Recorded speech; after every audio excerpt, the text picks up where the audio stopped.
त्यस्तै आत्माले दिमाग ब्रेनको माध्यमबाट शरीरलाई चलाउँछ। जसरी गाडीमा ड्राइभर छ गाडी चल्छ, ड्राइभर छैन गाडी चल्दैन। त्यस्तै यो शरीरमा पनि एउटा शक्ति ऊर्जा छ, त्यसलाई भन्छ आत्मा। हिन्दूले आत्मा भन्छ, इङ्ग्लिसमा यसलाई सोल भन्छ, मुस्लिम धर्ममा यसलाई रूह भन्छ, सर्वसाधारणले यसलाई प्राण या श्वास भन्छ। यसलाई अति सूक्ष्म छ कि यसलाई माइक्रोस्कोपले पनि देख्न सक्दैन, टेलिस्कोपले पनि देख्न सक्दैन, त्यसैले यसलाई भनिन्छ एटम। अति सूक्ष्म भएको हुनाले यही शक्तिलाई विज्ञानको भाषामा ऊर्जा या इनर्जी भनिन्छ। ठिक छ, बुझिरहनु भएको छ? म बोल्दैछु, म मेरो कुनै पनि शरीरको अङ्गलाई म भन्न मिल्दैन। ऊ त्यो मेरो गाडी, ऊ त्यो मेरो मोटरसाइकल भन्छ, म मोटरसाइकल भन्छ, किनकि मोटरसाइकल र म के छु? अलग छु।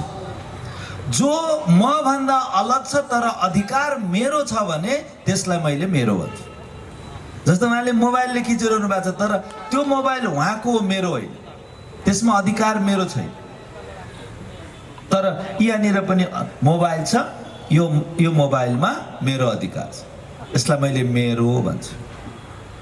बुझ्नुहोस् है? तर मैले यसलाई म मोबाइल भन्छु भन्दिनँ। यसमा अधिकार मेरो छ त्यसैले मेरो भन्छु, तर यो म भन्दा अलग छ कि मसँगै टाँसिएको छ? यो म भन्दा अलग छ त्यसैले मेरो भन्छु। त्यस्तै जस्तो यो हात पनि कसको हात? दाहिने हात हेर्नुहोस् त सबैजनाले, कसको हात भन्नुहुन्छ? मेरो हात। हामी कसैले पनि म हात भन्दैन। यसो मुटुलाई पनि यसो छामेर हेर्नुहोस् त, ढुकढुक गरेछ कि गरेछ छैन थाहा पाउनुहोस् त। सबैजनाले गर्नुहोस् त, छाम्नुहोस् त, मुटु ढुकढुक गरेछ।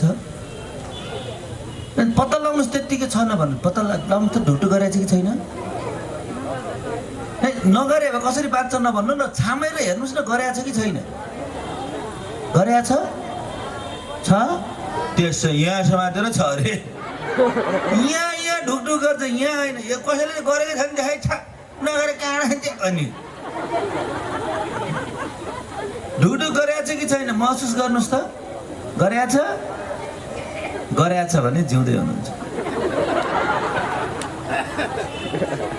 अच्छा, यो मुटुलाई पनि कसको मुटु भन्यो भने हामी के भन्छौँ? मेरो मुटु, यानि कि म मुटु हो त होइन।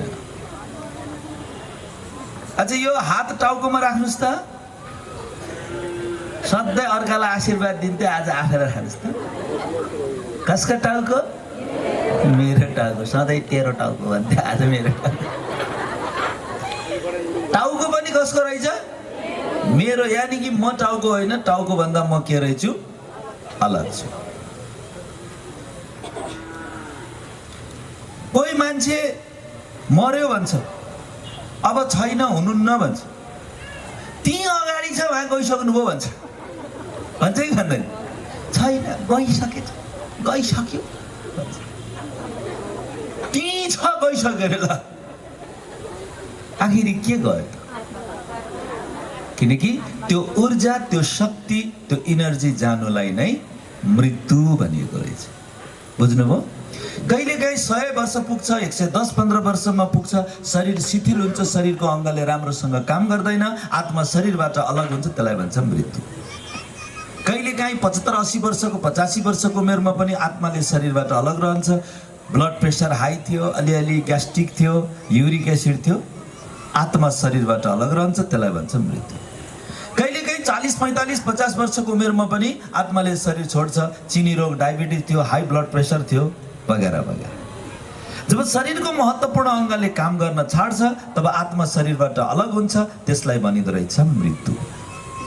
बुझिनु? वर्षको उमेरमा पनि आत्मा शरीरबाट अलग हुन्छ। एक्सिडेन्ट भयो, दुर्घटनामा घटेर अचानक उसको टाउकोमा चोट लाग्यो या मुटुमा अथवा कुनै भित्री अङ्गमा बढी जोडले चोट लाग्यो भने आत्मा त्यो कहिलेसम्मलाई रहेछ?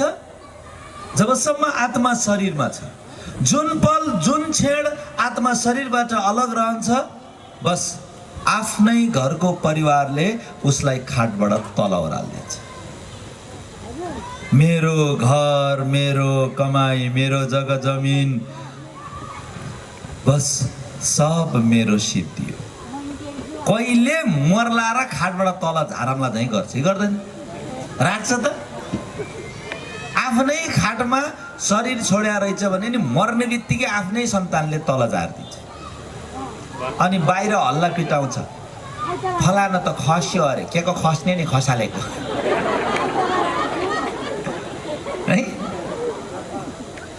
मेरो कोठा भन्थ्यो, अब कोठाबाट पनि बाहिर निकालिदियो। राख्छ त कोठामा? राख्दैन। खाटबाट पनि तल झारे, कोठाबाट पनि बाहिर निकाल्यो।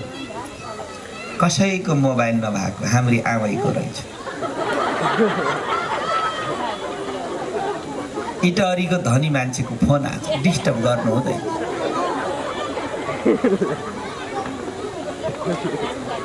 मेरो कुरा सुन्ने रहनेवाले छोप्यो। एक्सन हेर्नुहोस् न, एक्सन भएको।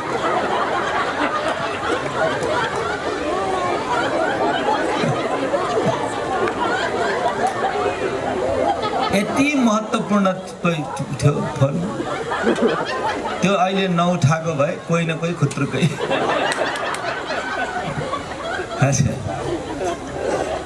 अब हामी कहाँ पुगेका थियौँ? कोठादेखि। अब कोठामाबाट मात्रै बाहिर होइन, जब 2-4 जना ओल्लो घर पल्लो घर छरछिमेक पनि भयो, अब घरबाट पनि बाहिर निकाल्यो। चाहे त्यो आफूलाई जन्म दिने आमा होस् या बुवा किन नहोस्, आफ्नो साह्रै मनपर्ने प्रिय पति होस् या श्रीमती होस्, कोठाबाट पनि बाहिर होइन, घरबाट बाहिर। ल ल ल आफन्तहरू जम्मा भइसक्यो, मामा काका छ, सबैजना आइसक्यो, ल छोराछोरी नाति नाति सबैजना ल ल गयो गयो गयो गयो। कहाँ लयो? घाटमा लयो। घाटमा लयो, दाउरै दाउरा माथि सुतायो। बडा गजबको लुगा जति निकाल्छ, सबै खोल्छ। अलि हुने खाने रहेछ भने कपडाहरू अरू अरू अलिक गरिबहरूलाई दिइदिन्छ। ठिक ठिकैको रहेछ भने राम्रो राम्रो राख्छ, अलिक कमसल खालको दिइदिन्छ। अलिक गरिब रहेछ भने सबै लुगाहरू राख्छ। तर लासले लगाएको लुगा चाहिँ लाउँछ, च्यातचुत पारेर फाल्दियो। किन? नाङ्गै आएको थियो, नाङ्गै जानुपर्छ। अब जन्मिने बेलामा आमाको कोखबाटै छोरी जन्मियो भने साडी लाएर जन्मिने, छोरा जन्मियो भने दौरा सुरुवाल कोट लाएर जन्मिने कुरो त आएन। जन्मिने बेलामा नाङ्गै जन्मियो भनेर मर्ने बेलामा पनि के गरिदियो? नाङ्गै। वास्तवमा नाङ्गैको अर्थ के रहेछ भने नाङ्गै आउनु अर्थात् अङ्ग नलिकन आउनु। नाङ्गै जानुपर्छ अर्थात् धन सम्पत्ति, मित्र सम्बन्धी, मान पद पोजिसन होइन, आफ्नो अङ्ग पनि लैजानु सक्दैन भन्न खोजेको रहेछ। गजबले कोट सोट साडी जे छ सब च्यातेर फाल्दियो। लासले लगाएको कुनै पनि लुगा लाउँदैन। तर दाँतको, कानको, घाँटीको, औँलाको, हत्केलाको कोट्याइ निकाल्छ।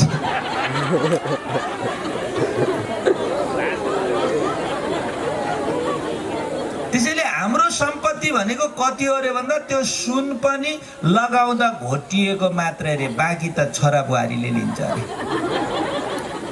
लोभ चाहिँ सबै लैजाउँला जस्तो गरेर यति लोभ हुन्छ, अनि फर्केर आउँदा त यति हुँदो रहेछ। लाने बेलामा यति, फेरि पनि लोभ यति। त्यसैले लिएर के जान्छ आत्माले भन्दा न घर, न गरगहना, न पैसा, न धन सम्पत्ति, न छोराछोरी, आफ्नै शरीर त लिएर जान सक्दैन भने आत्माले अरू लानु सक्दैन। आत्माले लैजाने भनेको उसले गरेको, जीवनभर गरेको राम्रो नराम्रो कर्म लिएर जान्छ। यही कर्म नै अर्को जन्मको लागि भावी बन्छ। त्यसैले कोही भावीले या भगवानले होइन, हामी आफ्नो कर्म हामी आफैले कोर्दैछौँ। त्यसैले 7.5 अरब जनसङ्ख्या मध्येमा 750 करोड मध्येमा पृथ्वीमा कसैको पनि अंगूठाको छाप कसैसँग मिल्दैन, यानी कि आफ्नो भाग्य आफै कोरेको। बुझ्नु भएको छ? यहाँ कोही कसैले कसैको भाग्य कोर्न मिल्दैन, हरेकले आफ्नै कोर्ने। भाग्य विधाता वरदाता परमात्मा आएर भाग्यको लकीर कोर्ने बेलामा यहाँ कोही कसैको दोष छैन, हामीलाई लागेको मात्रै हो, लागेको हो, तर त्यस्तो होइन। आज कति गते? 28। आज 2076 साल कार्तिक 28 गते बेलुका ल कहाँ गएछ भनेको कुर्सीमा राख्दैछ। ल 4:38 जाँदा गएको छ अहिले। अब म तपाईँलाई ठ्याक्कै 1 वर्ष अगाडि लैजान्छु है त। 2075 साल कार्तिक 28 गते बेलुका 4:38 जाँदा तपाईँहरू के गरिरहनु भएको थियो भन्नुहोस् त?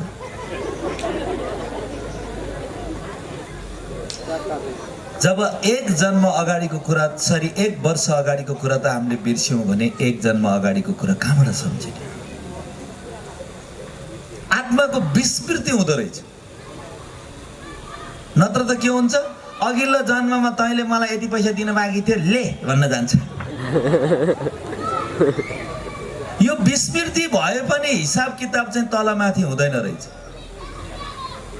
त्यसैले गीतामा भनिएको छ कर्म गर फलको आश नगर, किनकि जस्तो कर्म गर्छ त्यसको फल अटोमेटिकली मिल्छ, आफै मिल्छ। त्यसैले बाइबलमा पनि भनेको छ जस्तो बीज रोप्ने छौ त्यस्तै फल काट्ने छौ। विज्ञानले पनि भन्छ every action has equal and opposite reaction भन्छ। हरेक क्रियाको ठिक विपरीत प्रतिक्रिया हुन्छ। मैले बिहान पनि भनेको थिएँ, चाहे यो धरतीको नियम होस् या ब्रह्माण्डको नियम होस्, एउटै चिज हुन्छ। धरतीमा जे रोप्नुस् त्यही उम्रिन्छ। कागती रोप्नुस्, जतिसुकै चिनी पानी घोलेर हाले पनि त्यो अमिलै फल्छ। खुर्सानी रोप्नुस्, जतिसुकै शीतल जल त्यहाँ हाले पनि त्यो पिरै फल्छ।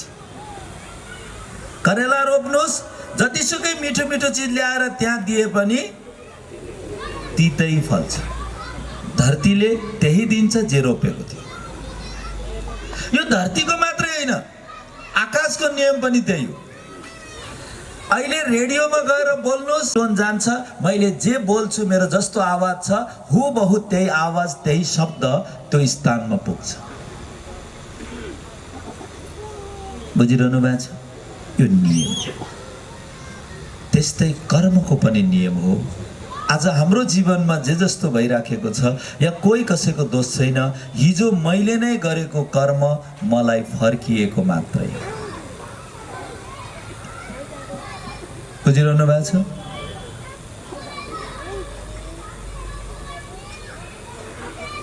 मनुष्य जब अर्काको कुरा काट्छ होस हुँदैन, तर सबैले मिलेर जब मेरो कुरा काट्छ अनि मल्ल मलाई महसुस हुन्छ कुन जन्ममा पाप कर्म गरेर रहेछु, आज यस्तो देख्नु पर्यो। मैले नै गरेको कर्म फर्केर आउँछ। यही कुरा नजान्नुको कारणले गर्दा परमात्माले के बताउनु भयो कि यो सारा सृष्टिमा दुःखको मूल कारण भनेको कर्मलाई बिगार्नु, भावलाई चित्रण गरेको रहेछ, यथार्थता नबुझेको रहेछौँ हामी। गोरु हुनुपर्छ, साँच्चीकै 4 खुट्टा टेकेको पुच्छर भएको गोरु होइन रहेछ। राम्रो कर्म गरेन भने गोरुले जस्तै दुःख पाउँछ तर पनि जीवनमा सुख पाउँदैन। त्यही गाईलाई हेर्नुहोस्, बिहान बिहान के हालेर कुँडो दिन्छ, गोरुलाई पानी मात्र दिन्छ। गाई दिनभरि आराम गरेर बस्छिन्, गोरु दिनभरि जोत्न या घाँडा तान्न जान्छ। बेलुका फर्केर आएपछि गाई हरियो घाँस खान्छन्, गोरुलाई सुकेको पराल दिन्छ बेचारा। अर्थात् दिनभरि मेहनत गर्दा पनि मिठो र राम्रो खाना नपाउनु, अर्थात् त्यस्तै जिन्दगी जिउनु पर्छ है भन्न खोजिएको रहेछ। बुझिरहनु भएको छ? गधा हुनुपर्छ, साँच्चीकै गधा होइन रहेछ। त्यो मुस्ताङबाट स्याउ बोकाएर ल्याउँछ गधालाई, खच्चडहरूलाई बिचरा यता 20-25 किलो यता 20-25 किलो 40-50 किलो बोक्छ अनि दुईजना एउटा अगाडि एउटा पछाडिबाट 30-35 वटा खच्चडहरूलाई बोगाएर ल्याउँछ। राति हुन्छ बाघ भारी झिक्ने र भोलि चढाउने कसले गर्ने। रातभरि बिचरा आराम गरेर खाने बेला पनि त्यही बोकेरै खाइरहन्छ। भोलि फेरि हिँडेर नुन तेल साबुन फेरि बोगाएर त्यस्तै गरी लैजान्छ। अर्थात् रात दिन मेहनत गर्दा पनि खान लाउन धौधौ अर्थात् त्यस्तै जिन्दगी जिउनु पर्छ है भन्न खोजिएको रहेछ। संसारको सबभन्दा बढी अनुसन्धान गर्ने विश्वविद्यालय हार्वर्ड युनिभर्सिटीमा पनि रिसर्च गरेको थियो। त्यहाँ सोद्धा पनि उनीहरूले कसैले पनि यो भनेन कि अघिल्लो जन्ममा म चरा थिएँ, कसैले पनि भनेन। आजसम्म मनुष्य नै भएको रेकर्डहरू मात्रै छ। चाहे तपाईले इन्टरनेटमा हिप्नोटिजम या हिप्नोसिस गरेर ट्राई गर्नुहोस्, त्यहाँ त्यस्ता सयौं व्यक्तिहरूको पुनर्जन्म छ। हाम्रो बाहिरी मन सुसुप्त अवस्थामा हुन्छ र भित्री मनसँग सोधिन्छ। उदाहरणको लागि जब हामी राति सुत्न जान्छौँ तबसम्म निद्रा लाग्दैन जबसम्म हाम्रो बाहिरी मन बन्द हुँदैन।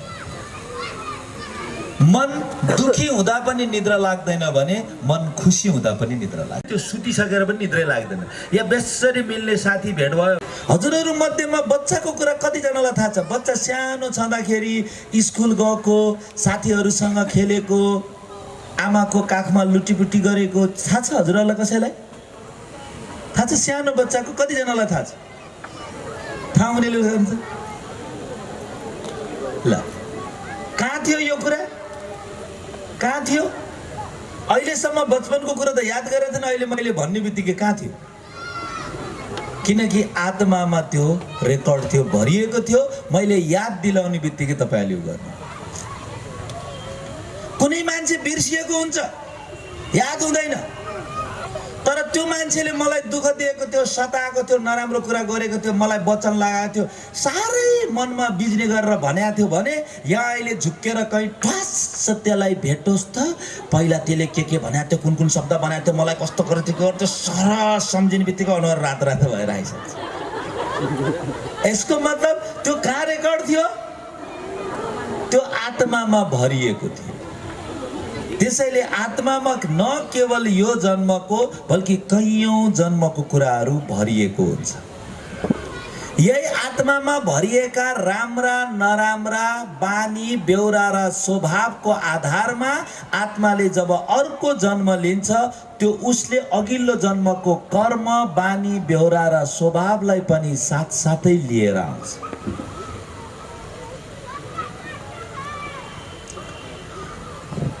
बाउ साह्रै नटेर्ने, जिद्दी, एकोहोरे, झगडा मात्रै गर्ने, जाँड रक्सी खाने, अलि बिग्रिएको छ भने छोरा पनि कहिलेकाहीँ त्यस्तै हुन्छ। अनि मान्छेले भन्छ बिग्रियो बाउकै गोत गएको त हुन्थ्यो भन्छ। बाउको गोत गएको होइन, त्यस्तै संस्कार भएको आत्मा त्यो घरमा जन्म लिन गएको। कोहीको आमा अलि त्यस्तै खालको झिलिमिली बढी गर्नुपर्ने, अलि नराम्रो काम गरेर हिँड्ने छ र छोरी पनि ठुलो भएर त्यस्तै गर्यो भने आमा गतिलो भएको छोरी गतिलो हुन्छ भन्छ नि कहीँ। त्यो आमा अगतिलो भएर छोरी अगतिलो भएको होइन, आमाको अगतिलो संस्कार भएको घरमा त्यो आत्माको पनि त्यस्तै संस्कार भएकोले त्यहाँ गएर जन्म लिन पुगे। बुझिरहनु भएको छ? आत्माले संस्कार बोकेर आउँछ। कोही सानो बच्चा हुन्छ बडा ज्ञानी, नचलिकन बस्छ। सबैले भन्छ त देउतै जस्तो छ, किनकि पूर्व जन्ममा त्यो आत्मा राम्रो थियो। कोही बच्चा सत्ताको सत्तै कहिले के लिएर हिँड्छ, कहिले यति बदमास हुन्छ बाबुआमाले भन्छ राक्षसै हो त राक्षस। साँच्चीकै त्यो राक्षसै हो। राक्षस हुनको लागि सिङ उम्रिनु पर्दैन। यहाँ बेलुका भएपछि हाम्रो आमा दिदी बहिनीहरू चेलीबेटीहरू एक्लै हिँड्नु सक्दैन। को देखेर डराउँछ? यहाँ दारा नङ्ग्रा भएको बाघ भालु देखेर होइन, राक्षस देखेर होइन, अनुहार चाहिँ राम्रो, बेहोरा चाहिँ सिङ उम्रेको भन्दा पनि खतरनाक भएका आत्माहरू देखेर। यहाँ मरेको भूतले त्यति दुःख दिँदैन जति जिउँदो भूतले तर्साउँछ। त्यसैले राक्षस शास्त्रले चित्रण मात्रै गरिएको। जरासन्ध, कैकई, पुतना, सुपर्णखा दुर्योधन, दुशासन, रावण, कंस सबै यही धरतीमा छ अहिले। यही हाम्रै घर वरपर यही इटरीमा थुप्रै छ भने नेपाल अधिराज्य र विश्वभरि त कति कति। नराम्रो बानी, स्वभाव र संस्कार भएको आत्मालाई भनिएको रहेछ राक्षस। जुन आत्मामा दिव्यता हुन्छ, दिव्य गुण भरिएको हुन्छ, त्यो आत्मालाई भनिएको रहेछ देवी देवता। राम, कृष्ण, दुर्गा, सरस्वती, लक्ष्मी, नारायण, यी सब दिव्य गुणवाला आत्माहरू। त्यसैले यिनलाई भन्छ देवात्मा। आत्मा यो तपाईँ र हामी जस्तै हो। गुणको कारणले गर्दा उहाँहरू पूजनीय भए। अनुहार र गहनाले होइन रहेछ, स्वभाव र संस्कार अनि गुणको कारणले गर्दा पूजा हुँदो रहेछ। इब्राहिम, महात्मा बुद्ध, जिजस क्राइस्ट, शङ्कराचार्य, मोहम्मद, गुरु नानक, यी सबै धर्म पिताहरू भए। जुन आत्माले धर्मको शिक्षा दिए, जिउने कला सिकाए, कैयौँ आत्माहरूलाई सत्मार्गमा डोराए, ती आत्माहरूलाई भनेको रहेछ धर्म पिता। त्यही भएर देवी देवता र धर्म पिताहरूलाई भगवानको जस्तै दिव्य कर्तव्य हुने भएको हुनाले भगवान भनेर पूजा गर्ने या भगवान भगवती भनेर पूजा प्रार्थना गर्दो रहेछ। कसैले गर्न नसकेको असम्भव कार्यलाई गरेर देखाउने आत्मालाई भन्दो रहेछ महान आत्मा। अरूको खुसीको लागि, अर्काको दुःखलाई कम गर्नको लागि, अर्काको चिन्ता, अर्काको पीडामा सहयोग गर्ने आत्मालाई भन्दो रहेछ पुण्य आत्मा। केवल आफू र आफ्नो बारेमा मात्रै सोच्ने, आफ्नो घर परिवार आफ्नै लागि मात्रै सोच्ने, आफ्नो लागि पर्यो भने अर्काको लागि पनि बरु यसो पार्ने, आफ्नै मात्रै गर्नेलाई भन्दो रहेछ मनुष्य आत्मा। तपाईँ हामी अनि आफ्नो लागि मात्रै सोच्ने, अर्काको लागि जेसुकै होस्, अर्काको नाममा आएको पैसा पनि अलिकति दिया जस्तो गरेर पायो भने घप्ल्याक्कै खाइहाल्ने, लुट्नुसम्म लुट्ने, आफ्नो स्वार्थको लागि अर्कालाई मार्नु पर्यो पनि पछाडि नहट्ने, अर्कालाई धोका दिनु पर्यो पनि पछाडि नहट्ने आत्मालाई भन्दो रहेछ पाप आत्मा। त्यस्तै आत्माहरूलाई भनेको रहेछ असुर, सुर नभएको। गीत गाउँदाखेरि राम्रो आवाज छ भने त्यसलाई कस्तो सुरिलो गायक भन्छ, तर गाउन जानेन भने बेसुरा भन्छ। त्यस्तै जस्तो जसको स्वभावमा मैले के गरेछु भन्ने नै थाहा नहुने मान्छेलाई नै असुर भनेको रहेछ। शास्त्रले चित्रण मात्रै गरेको। दुर्योधन धनको दुरुपयोग गर्नेवाला आत्मा, धनको लागि अरूलाई लुट्ने, धनको लागि अरूलाई मार्ने, अरूलाई ठग्ने, धनको लागि घुस खाने, भ्रष्टाचार गर्ने, चाहे त्यो आफ्नो अफिसमा ल्याउने एउटा सानो कपी कलम किताबलाई पनि 25 रुपियाँमा पढ्नेलाई 30 रुपियाँको बिल बनाएर ल्यायो भने त्यो पनि दुर्योधन हो। अब सोच्नुहोस्, यो सानोबाट ठुलो माथिल्लो पद पोजिसन भएकाहरू नेपालमा त्यस्ता दुर्योधन कति होला। दुशासन भनेको शासन सत्तामा रहेर पनि शासन सत्ताको दुरुपयोग गर्नेवालालाई दुशासन भनिएको छ। त्यही कागज पत्र हेर्दा हुँदैन, यो तपाईँको हुँदैन भनेर भनिदिन्छ। हजुर यसो हेरेर मिलाउनुहोस् न भन्यो भने मिल्दैन, यो मिल्दैन, अलिक गाह्रो छ, अप्ठ्यारो छ, अनि दुईटा औँला घोटेर दियो भने त फेरि मिल्छ अरे फेरि। अब हाम्रै देशमा होइन, यहीँ इटरीमा यस्ता दुशासनहरू कति छन् होला भने अब यो देशभरि र विश्वभरि त कति कति होला। सायद उस्तै परि यही पनि कोही बस्या थियो कि।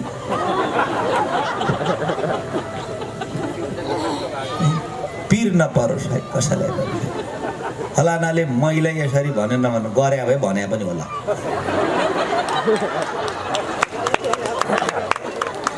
त्यसैले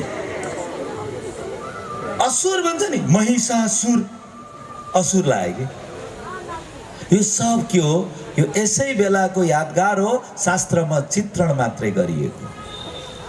मरेपछि पनि अर्कालाई दुःख दिइरहन्छ भने त्यस्तो आत्मालाई भन्दो रहेछ प्रेत आत्मा। तर यहाँ प्रेत आत्माले भन्दा पनि बढी तर्साउँछ पाप आत्माले। पापी खोज्नु पर्यो भने अन्त जानु पर्दैन, आफ्नै घरमा हेरे हुन्छ। बिहान उठेदेखिको कराउन सुरु गरेको राति नसुतिन्जेलसम्म मात्र। यदि कोही त्यस्तो आत्मा छ भने सम्झिनुस्, पृथ्वीको पाप आत्मा मध्येमा म पनि एउटा हुँ भन्ने सम्झियोस्।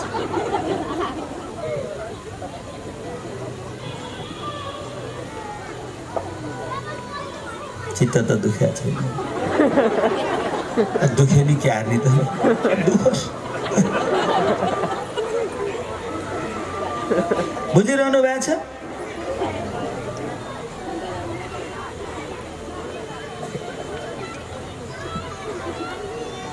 कुरा काटेको मन पर्दैन होइन तपाईँहरूलाई? तपाईँहरूको कुरा काटेको मन पर्छ? पर्दैन। कुरुटेले कर्मको हिसाब बिगार्छ। मैले बिहान पनि भनेको थिएँ,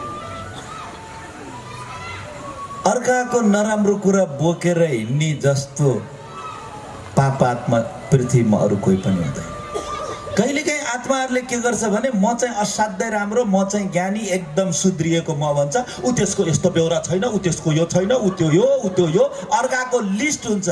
गल्ती गर्नेले एउटा गल्ती गर्छ, जिन्दगीभर अर्काको गल्ती बोकेर हिँड्छ भने त्यो जस्तो पाप आत्मा, त्यो जस्तो के भन्छ शास्त्रमा, पुतना सुपनाखा कहीँ त्यही अन्त जानु पर्दैन। मान्छेले पाप गर्नलाई अन्त जानु पर्दैन। मैले बिहान पनि भनेको थियो, एकपटक फेरि तपाईहरुलाई दोहोऱ्याउँछु, भोलिको दिनमा दोहोऱ्याउँदिन। ढाड सिधा गरिदिनुस्, आँखा बन्द गरिदिनुस्। म भित्र पाप बढी छ कि पुण्य बढी छ, मैले अघिल्लो जन्ममा पाप बढी गरेका रहेछु कि पुण्य बढी गरेका रहेछु भन्ने कुरा आफैलाई हेर्नुस्। ज्योतिषीका जानु पर्दैन। म केही शब्दहरू उच्चारण गर्दै जानेछु, शब्द उच्चारण गर्दै जानेछु, त्यस्तै त्यस्तै महसुस गर्दै जानुहुनेछ।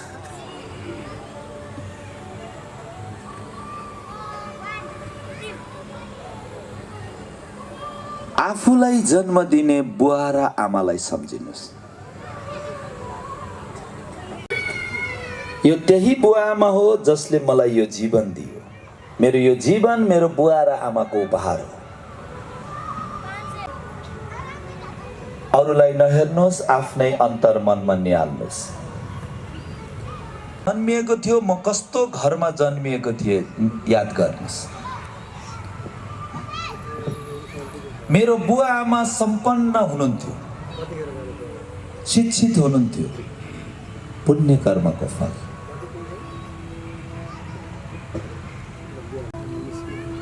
अशिक्षित र अभावको जीवन मैले जिउनु पर्यो। कर्मको हिसाब किताब। मलाई जन्म दिने मेरो बुवा र आमाले मलाई आउनुभयो। मलाई कहिले पनि उहाँहरूले अप्ठ्यारो र दुःखमा पार्नु भएन। मेरो खुसीको लागि उहाँहरूले धेरै त्याग भएको पुण्य कर्म, पुण्य आत्मा। निहाल्नुहोस् बाल्यकाललाई। तपाईका मित्र सम्बन्धी आफन्तहरू आपसमा मेलमिलाप थियो, स्नेह थियो, प्रेम थियो, पुण्य कर्मको फल। सानो सानो कुरामा झै झगडा परिरहन्थ्यो, पाप कर्मको बोझ। सुख शैलमा मैले जीवन बिताएँ, पुण्य कर्मको फल। अनेक समस्या, छटपटी, डर मैले बिताएँ, पाप कर्मको बोझ। या वैवाहिक जीवन मेरो असाध्यै राम्रो छ। घर परिवार, सासू ससुरा, आफन्त सब आपसमा स्नेह। मेरो शरीर एकदम निरोगी कञ्चन काया, पुण्य कर्मको फल। शरीरमा अनेक प्रकारको समस्या, कर्मको हिसाब। मेरो राम्रो ठाउँमा जग्गा जमिन छ, घर बनेको छ, पुण्य कर्मको फल। मोटरसाइकल स्कुटर होइन, कार छ, पुण्य कर्मको फल। तर कार चढ्दा पनि मेरो मन आत्तिन्छ, छटपटाउँछु, तडपिन्छु, पाप कर्मको बोझ। झगडा हुन्छ, पाप कर्मको बोझ। मेरो परिवार खुसी छ, आपसी स्नेह र प्रेमले बाँधिएको छ। पुण्य कर्मको फल, रात झगडा, मुद्दा मामिला, अनेक प्रकारको मन सधैँ शान्त, शीतल, आनन्दित जीवन मिलेको छ। जीवनमा मान सम्मान र प्रतिष्ठा छ। पुण्य कर्मको फल। त्यसले मलाई न्यु खोज्ने, मनमा डर, चिन्ता, अनेक जन्मको पाप गर्नु छ। त्यो त मेरो अघिल्लो जन्मको कर्म। अब यही जन्ममा मलाई जो शरीर मिल्यो, बचपनदेखि आजसम्म कहीँ कतै कसैको आँखामा आँसु त आएन, कसैको मन चिर्ने बोल त बोलिन। अनेक जन्मको लागि थुपारिसकेको छु। ईश्वरले मलाई मुक्त मिलेको थियो, तर यो मुखले मैले कतिजनाको कुरा काटेँ। मलाई पाप कर्म थुपारेको छु। यो हात मैले अरूको सहयोग या अरूको आशीर्वादमा लगाएँ या कुनै निर्दोष प्राणीलाई काट्ने या चेक गर्नुस्, मैले यो जीवन पाप बढी कमाएँ।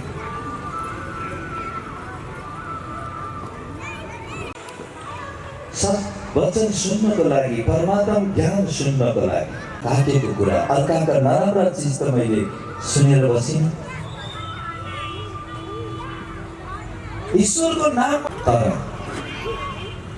कहीँ कतै मेरो अन्तरात्मामा मैले कसैको कमी कमजोरी, कसैको गल्ती, कसैको क्रोध, कसैको नराम्रो विचार बसेको छैन। यदि कसैको गल्तीलाई, कसैको नराम्रो व्यवहारलाई मैले बोकेर बसेको छु माना, मैले पापमाथि पाप थुपार्दैछु।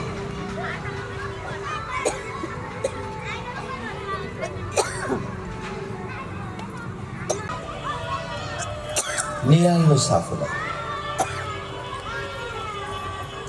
यो जीवनमा मेरो कारण कतिको मनको बोझ कम भयो। मेरो कारणले मेरै परिवार रोएर बसेको त छैन। मैले कुरा लागेर कसैको घरबार अलग त बसेको छैन। मैले कैयौँ समयको निद्रा गडबड त गराएको छैन। जम्मा गरिरहेको छु। बिस्तारै बिस्तारै, बिस्तारै बिस्तारै आँखा खोल्नुहोस्।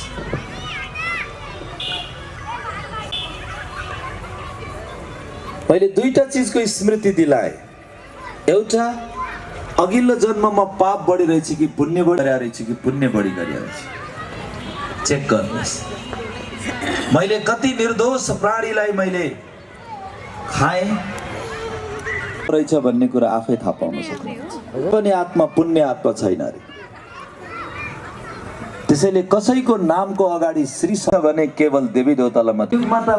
राजाको 5वटा श्री, एकतन्त्रीय शासन चलाउनेको पनि 3-3वटा श्री, बनारस जानु पाएको छैन 108 र 1008, अब त अनन्त श्री। भगवान समान बनेको श्रीकृष्णको एउटा श्री, कलियुगको मान्छेको अनन्त श्री। भित्रबाट टाउकेटी लाएर त्यस्ता धेरै श्रीभक्त आत्माहरू देखेर सुने। श्रीको अर्थ हुन्छ सर्वश्रेष्ठ। त्यसैले कलियुगमा कसैलाई श्री भन्न मिल्दैन। कलियुगमा कोही पनि